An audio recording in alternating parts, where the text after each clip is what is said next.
మీ బంగారం తాకట్టులో ఉందా? నెల నెల వడ్డీ కట్టలేకపోతున్నారా? ఆచారి గోల్డ్ 9030022345.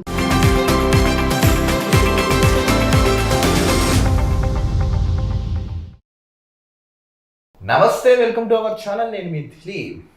తెలంగాణ రాష్ట్రంలో రాజకీయాలు రోజుకు ఒక రకంగా మారుతున్నాయండి. ఇందిరమ్మ రాజ్యం అని చెప్పి కాంగ్రెస్ వాళ్ళు అధికారంలోకి వచ్చారు. నెక్స్ట్ నీళ్లు నిధులు నియామకాలతో ఏర్పడిన తెలంగాణ రాష్ట్రంలో ఉద్యమ పార్టీగా పిలువబడిన వీళ్ళు ప్రతిపక్షానికి పరిమితం అయ్యారు. తర్వాత కవిత గారి ప్రస్తావన వచ్చింది, ఆవిడ జైలుకి వెళ్ళడం జరిగింది, తర్వాత రిలీజ్ అవ్వడం జరిగింది. త్వరలో ఈవిడ ఏమైనా పార్టీ ఏమైనా పెట్టబోతుందా? అసలు తెలంగాణ రాష్ట్ర రాజకీయాల్లో ఏం జరుగుతుందో, అసలు వీళ్ళు వెనకాల ఏముంది? ఈరోజు ఈ యొక్క టాపిక్ పై మనతో ఉన్నారు సీనియర్ జర్నలిస్ట్ ముఖేష్ గారు. ముఖేష్ గారు, ఇప్పుడు చెప్పండి, అసలు తెలంగాణ రాష్ట్రంలో ఏం జరుగుతుంది? అసలు తండ్రి మీద అలిగిన కూతురని ఒక వాదనలు కూడా వినిపిస్తున్నాయి. ఏం జరుగుతున్నాయి అంటే కొంచెం క్లుప్తంగా వివరించండి మీరు. సో తండ్రి మీద కూతురు అలగలేదు, కూతురి మీదనే తండ్రి అలిగిండు. ఇది పెద్ద ముచ్చట. అయితే విషయం ఏంటంటే కేసీఆర్ గారికి కవిత ఇండివిజువల్ అవ్వడం నచ్చలేదంట. సో అమెరికా నుంచి వచ్చిన తర్వాత డాడీని కలుద్దామని 2-3 సార్లు అనుకుందంట. అంటే కేసీఆర్ గారిని కలుద్దామని అనుకుందట. బట్ అయినా ఏం రెస్పాన్స్ ఇవ్వలేదంట. ఈ మధ్య కాలంలో మళ్ళోసారి కలుద్దామని ట్రై చేసిందంట, అయినా కూడా రెస్పాన్స్ ఇవ్వలేదట. కేసీఆర్ చాలా మొండివాడు, అంతకు దగ్గ బొంత అన్నట్టు. కూతురు కూడా చాలా మొండిది, ఎవరికి మై కిసిసి కమ్ నహి, నేను ఎవరికంటే తక్కువ కాదు అన్నట్టు. సో కేసీఆర్ గారు తెలిసిన విషయమే, అతని పక్కన ఎంత పెద్దవాళ్ళు ఉన్నా, అది కొడుకైనా కూతురైనా ఎవరైనా సరే, అలిగాడంటే కొన్ని రోజులు దూరం పెడతాడు. సో ఇప్పుడు కూతురు విషయంలో కూడా అదే జరుగుతుంది. కవిత మీద అలిగారు. ఎందుకంటే కనీసం డాడీ నేను ఇలా చేస్తున్నాను కనీసం చర్చించకుండా, ఏం చేయకుండా తనకు తాను సొంత నిర్ణయాలు తీసుకోవడం, ఆ తర్వాత లేఖ బయట పెట్టింది అదంతా వేరే విషయం. మరోసారి పోయి నాన్న నేను రాసిన లేఖ ఇలా బయటకు వచ్చింది, ఏంటి పరిస్థితి, ఏం జరుగుతుంది, నాకు కూడా పార్టీలో కొంత సముచిత స్థానం కావాలని చెప్పేసి ఆవిడ అడిగిన మాట వాస్తవమే. కానీ సార్ ఏం రెస్పాన్స్ ఇవ్వలేదు కేసీఆర్ గారు. ఎందుకు అని అంటే గతంలో జరిగినటువంటి లిక్కర్ కుంభకోణం కేసు ఏదైతే ఉందో దానివల్ల పార్టీకి చాలా డ్యామేజ్ అయిందని చెప్పేసి కేసీఆర్ కొంత కవిత మీద అసంతృప్తిగా ఉన్నారని చెప్పేసి పార్టీ వర్గాల్లో చర్చ జరుగుతుంది. అదేవిధంగా ఫామ్ హౌస్ వర్గాల్లో కూడా చర్చ జరుగుతున్నటువంటి విషయం. ఏది ఏమైనప్పటికీ కూడా అందుకోసమనే కవితని సరిగ్గా రెస్పాన్స్ ఇవ్వకపోవడం, లేకపోతే సరిగ్గా మాట్లాడకపోవడం, ఇదంతా జరుగుతుందని చెప్పేసి కొంత బీఆర్ఎస్ వర్గాల్లో జరుగుతున్న చర్చను మాత్రమే నేను మీకు చెప్పదలుచుకుంటున్నా. అదేవిధంగా చూసుకున్నట్టయితే ఈ 2-3 రోజుల నుంచి కూడా ఒకసారి కేసీఆర్ గారిని కలిసే ప్రయత్నం చేస్తే కేసీఆర్ గారు ససైమిరా అంటున్నాడు, నేను ఇప్పుడు కలవనే గలవా చూద్దాంలే అన్నట్టుగానే మాట్లాడుతున్నట. అసలు ఎవరికైనా ఉంటుంది కన్నపేగు బంధం. మరి కేసీఆర్ ఎందుకు ఇలా చేస్తున్నారు అనేది కూడా ఒక క్వశ్చన్ మార్క్గా మిగిలింది. సో మరి ఇంకో ముచ్చట ఏంటంటే బీఆర్ఎస్ 3 ముక్కలు అవుతుందట. దాని తర్వాత ఇది కేసీఆర్ పన్నిన వ్యూహమేనట. దీనివల్ల మళ్ళీ అధికారంలోకి రాకపోతున్నారంట. ఇప్పుడు కవిత కొత్తగా బీసీ వాదం ఎత్తుకున్నది. బీసీలందరినీ ఏకేం చేసే దిశగా కవిత ఉంది అని చెప్పేసి రకరకాలుగా వినిపిస్తున్నాయి. సో ఇది నిజమెంత అబద్ధం ఎంత అనేది మళ్ళీ మనం ఎలక్షన్ వచ్చినప్పుడే చూసుకోవాలి. ఎందుకంటే గతంలో ఆర్ఎస్ ప్రవీణ్ కుమార్ గారిని కేసీఆర్ మీద దుమ్మెత్తి పోసింది. ఇప్పుడు ఏంటి అదే పార్టీలో ఉన్నటువంటి వైనం మనం చూస్తున్నాం. అంటే అక్కడ ఉన్నటువంటి దళితుల ఓట్లని క్యాచ్ చేయడానికి ఆర్ఎస్ ప్రవీణ్ కుమార్ గారిని పార్టీ పెట్టించాడని చెప్పేసి విపరీతమైన అంటే బీఎస్పీలో జాయిన్ చేయించి అన్ని వర్గాల్లో క్యాచ్ చేసే ప్రయత్నం చేసిండని చెప్పేసి గతంలో ఒక చర్చ కూడా జరిగింది. సో ఇదంతా గతం. కానీ ఇప్పుడు కవిత గారు కేసీఆర్ గారిని కలుస్తా అంటే అస్సలు ఒప్పుకోవట్లేదంట. సో కూతురు మీద చాలా అసంతృప్తిగా ఉన్నారట.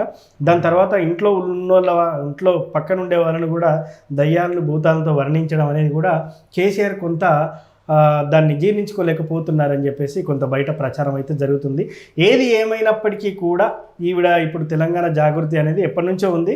ఇప్పుడు మళ్ళీ దాన్ని తెరపైకి తెచ్చే ముందు ఒకసారి వాళ్ళ నాన్నతో డిస్కషన్ చేస్తే బాగుంటుంది అని చెప్పేసి కొంతమంది ఎవరైతే ఉన్నారో సన్నిహితులు ప్రముఖులు వాళ్ళు ఈవిడకి సజెషన్ ఇచ్చారట.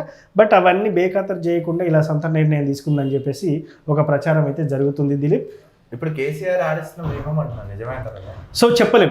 ఇప్పుడు 2 రకాల వార్తలు వస్తున్నాయి. ఒకటేమో కవిత గారిని కేసీఆర్ కలవడానికి ఇష్టపడట్లేదని, చాలా అసంతృప్తిగా ఉన్నాడని, కూతురిలా చేసిందని ఒక బాధతో ఉన్నాడని చెప్పేసి కూడా వార్తలు చక్కర్లు కొడుతున్నాయి. సో ఇంకో విషయం ఏంది, ప్రత్యర్థులు రాజకీయ ప్రత్యర్థులు ఎవరైతే ఉన్నారో ఇటు కాంగ్రెస్ వాళ్ళు బీజేపీ గారు కానీ కావాలని ఇట్లా మూడు ముక్కలాట ఆడుతుండే కేసీఆర్. దాని తర్వాత హరీష్ రావును కూడా వేరే పార్టీ పెట్టే ఆలోచన ఉంది. అది అంతా నిజమో అబద్ధమో తెలియదు, ఇట్లా బయట ప్రచారం జరుగుతుంది. సో ఇలా మళ్ళీ అధికారాన్ని చేజిక్కించుకునే అవకాశం చేస్తున్నారని అంటున్నారు. కానీ ఇవన్నీ ఫాల్తు మాటలు, బక్వాస్ మాటలు. కేసీఆర్ తలుచుకుంటే 1,00,000 జనాలనైనా 1,00,00,000 జనాలనైనా ఆయన స్పీచ్తోనే ఏకం చేయగలడు. ఆయనంత వాక్చాతుర్యం ఉన్నటువంటి వ్యక్తి. సో ఇలాంటి చిన్న చిన్న స్కెచ్లు ఆయన ఏమి ఇయ్యడు. చెప్పలేము ఇంకా మరి ఇంకా ఏం జరుగుతుంది అనేది పార్టీ వర్గాల్లో చెప్పలేము. ఇంకొకటి అలగడానికి లేదు, సొంత కూతురిగా అలగడం ఎందుకంటారు అసలు? అంటే ఒకటండి, ఇప్పుడు కేటీఆర్ని పక్కన ఉన్నట్టు ఇప్పుడు కుటుంబంలో ఉన్నటువంటి వాళ్ళని కదా దయ్యాలు భూతాలను తిట్టింది. ఎవరుంటారు? కూతుర్ని దగ్గర రానియకుండా చేయకుండా ఎవరుంటారండి? బట్ ఇక్కడ ఒక మెయిన్ రీజన్ ఏంటంటే ఆ లిక్కర్ స్కామ్ కేసులో ఇరకడం వల్లనే కవితని కొంచెం అంటిముట్టనట్టుగా ఉండడం, దూరం పెట్టడం, పార్టీకి పెద్ద డ్యామేజ్ అయిందని ఆ పార్టీ వర్గాల్లో జరుగుతున్న చర్చ అయితే జరుగుతుంది. ఇంకొకటి ఏంటంటే ఇప్పుడు కవిత ఇప్పుడు పెట్టిన జాగృతి ఏదైతే ఉందో దానికి ఏ బీఆర్ఎస్ కార్యకర్త కూడా సపోర్టివ్గా లేడు. అసలు ఆ దరిదాపుల్లో కూడా బీఆర్ఎస్ వాళ్ళు లేరు. మొత్తానికి ఎవరైతే తెలంగాణ జాగృతి స్టార్టింగ్ నుంచి ఉన్నారో వాళ్ళు మాత్రమే కవిత వింటున్నారు.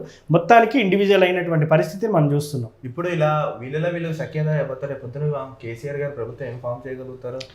సో అట్లని కాదు, లాస్ట్ మూమెంట్లో ఇప్పుడు రాజకీయాలలో శాశ్వత మిత్రులు శత్రువులు ఉండడం మనం ఎన్నోసార్లు చూస్తాం. కూతురేనా, దాని తర్వాత లాస్ట్కి మళ్ళీ డాడీ అని అంటే ఏదైనా ఉంటుంది కదా కన్నపై బంధం. మళ్ళీ కూతురు మీద ఏ తండ్రికైనా ప్రేమ ఎక్కువనే ఉంటుంది. అది అందరికీ తెలిసిన విషయం. చెప్పాను నాకు కేటీఆర్ కన్నా కవిత ఎక్కువ ఇష్టం అని చెప్పాడు కదా. అదే సో చెప్పలేము, లాస్ట్ మూమెంట్లో మళ్ళీ ఏకమైపోవచ్చు, తను ఆశించినది ఏదైనా ఇవ్వచ్చు. సో ఇంకొక అపవాదు కూడా వినిపిస్తుంది, అది నిజమెంతో అబద్ధమెంతో. పార్టీలో సముచిత స్థానం మనం ఇందాక అనుకున్నాం కదా, వర్కింగ్ ప్రెసిడెంట్ ఇవ్వలేదని ఇదంతా అలక అని చెప్పేసి ఒక ప్రచారం అయితే జరుగుతుంది. సో మరి కవిత నిజంగా చెప్పాలంటే బీఆర్ఎస్ పార్టీలో ఎంత కష్టపడ్డ వ్యక్తి, తెలంగాణ ఉద్యమ సమయంలో అందరినీ ఐక్యమత్యం చేసింది. ఈమె బలం కూడా చాలా ఉంది. ఇప్పుడు కేసీఆర్ గారు ఎంతమంది జనాలను పోగు చేశారో అంతకంటే రెట్టింపు కూడా ఆవిడ పార్టీ కోసం కష్టపడ్డ దాఖలాలు ఉన్నాయి. ఇప్పుడు టీబీజీఎక్స్ కానీ తెలంగాణ జాగృతి అని వివిధ సంఘాలు పెట్టి మహిళా విభాగం ఇలా పెట్టి అందరినీ ఐక్యమత్యం చేసిన ఘనత కవితకే ఉందని మనం చెప్పుకోవచ్చు. సో చూడాలి ఏం జరుగుతుంది. సో వ్యూయర్స్ మీకైతే ఎక్స్ప్లెయిన్ చేస్తాం, కేసీఆర్ గారు అడగడం ఏంటి ఇవన్నీ మీకు ఎక్స్ప్లెయిన్ చేశారు ముఖేష్ గారు. మీకేమనిపించింది ఈ వీడియోపై? మీ విలువైన అమూల్యమైన అభిప్రాయం కామెంట్స్ రూపంలో తెలపండి. ఏది ఏమైనా ఇది ఒక కంక్లూజన్కి వస్తే క్లియర్ అవుతుందని ప్రజలు సైతం అయితే అనుకుంటున్నారు. చూద్దాం ఇది ఎట్టుకో ఎటు తేలుతున్నది. మరో టాపిక్తో కలుద్దాం. నేను మీ దిలీప్, చూస్తున్నాను నా ఛానల్. నేను మీ Dilip with Mukesh. Thank you.